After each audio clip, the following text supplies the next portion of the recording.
कुंभ मेला मकर संक्रांति के दिन प्रारंभ होता है, जब सूर्य और चंद्रमा वृश्चिक राशि में, बृहस्पति मेष राशि में प्रवेश करते हैं। मकर संक्रांति के होने वाले इस योग को कुंभ स्नान योग कहते हैं और इस दिन विशेष मंगलकारी माना जाता है, क्योंकि ऐसा माना जाता है कि इस दिन पृथ्वी से उच्च लोगों के द्वार खुल जाते हैं और इस प्रकार इस दिन स्नान करने से आत्मा को उच्च लोगों की प्राप्ति सहजता से हो जाती है। यह स्नान करना साक्षात स्वर्ग दर्शन करना माना जाता है। इसका हिंदू धर्म में बहुत ही ज्यादा महत्व बताया गया। कुंभ मेले की सबसे महत्वपूर्ण तिथियां होती हैं, जिसे शाही स्नान भी कहा जाता है। पहला शाही स्नान है 11 मार्च शिवरात्रि का 2021 में। दूसरा शाही स्नान है 12 अप्रैल सोमवती अमावस्या 2021 की। तीसरा मुख्य शाही स्नान है 14 अप्रैल मेष संक्रांति। चौथा शाही स्नान है 27 अप्रैल बैसाख पूर्णिमा। उसके बाद कुंभ के कुछ ऐसे भी स्नान होते हैं जो आम लोगों के लिए होते हैं। गुरुवार 14 जनवरी 2021 मकर संक्रांति, गुरुवार 11 फरवरी मौनी अमावस्या, मंगलवार 16 फरवरी बसंत पंचमी, शनिवार 27 फरवरी माघ पूर्णिमा, मंगलवार 13 अप्रैल चैत्र शुक्ल यानी कि नवरात्रि की पड़वा, बुधवार 21 अप्रैल रामनवमी।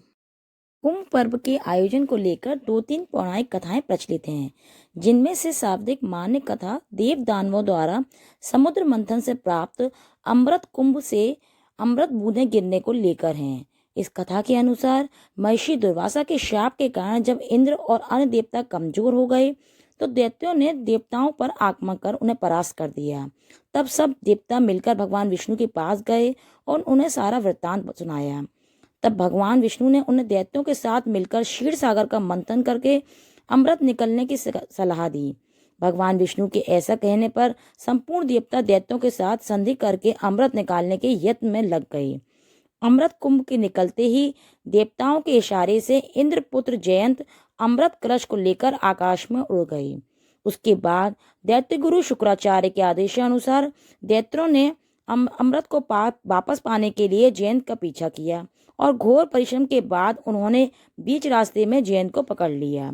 तत्पश्चात अमृत कलश पर अधिकार जमाने के लिए देव दानवों में 12 दिन तक अविराम युद्ध होता रहा। इस परस्पर मारकाट के दौरान पृथ्वी के 4 स्थानों यानी प्रयाग, हरिद्वार, उज्जैन, नासिक पर कलश की अमृत बूंदें गिरी थीं।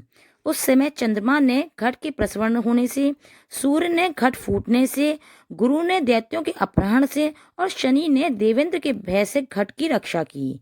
कलह शांत करने के लिए भगवान ने मोहिनी रूप धारण कर यथाधिकार सबको अमृत बांटकर पिला दिया। इस प्रकार देव दानव युद्ध अंत हो गया। अमृत प्राप्ति के लिए देव दानवों में परस्पर 12 दिन तक निरंतर युद्ध हुआ था। देवताओं ने 12 दिन मनुष्यों की तरह 12 वर्ष के तुल्य हो जाते हैं, अतएव कुंभ भी 12 होते हैं। उनमें से 4 कुंभ पृथ्वी पर होते हैं और शेष 8 कुंभ देवलोक में होते हैं, जिन्हें देवगण ही प्राप्त कर सकते हैं। जिस समय में चंद्रादिकों ने कलश की रक्षा की, उस समय की वर्तमान राशियों पर रक्षा करने वाले चंद्र और सूर्यादिक ग्रह तब जब आते हैं, उस समय कुंभ का योग होता है। अर्थात जिस वर्ष में जिस राशि पर सूर्य, चंद्रमा और बृहस्पति का संयोग होता है, उसी वर्ष उसी राशि की योग में जहां जहां अमृत बूंदें गिरी थी वहां वहां कुंभ पर्व होता है। इसलिए धार्मिक मान्यता है कि कुंभ में स्नान करने से सभी प्रकार के पापों से मुक्ति मिल जाती है।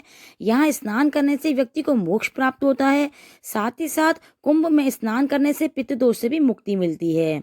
इसलिए कुंभ में लाखों से लाखों लोग आते हैं और आस्था की डुबकी लगा के अपने पापों की मुक्ति पाते हैं। मेरी ये वीडियो आपके लिए थोड़ी सी भी हेल्पफुल हो तो प्लीज़ इसे लाइक कीजिए, शेयर कीजिए एंड सब्सक्राइब कीजिए और मेरे चैनल का बेल आइकन हिट करना ना भूलिए, ताकि आप मेरी फ्यूचर का नोटिफिकेशन देख पाएँ। Thank you so much.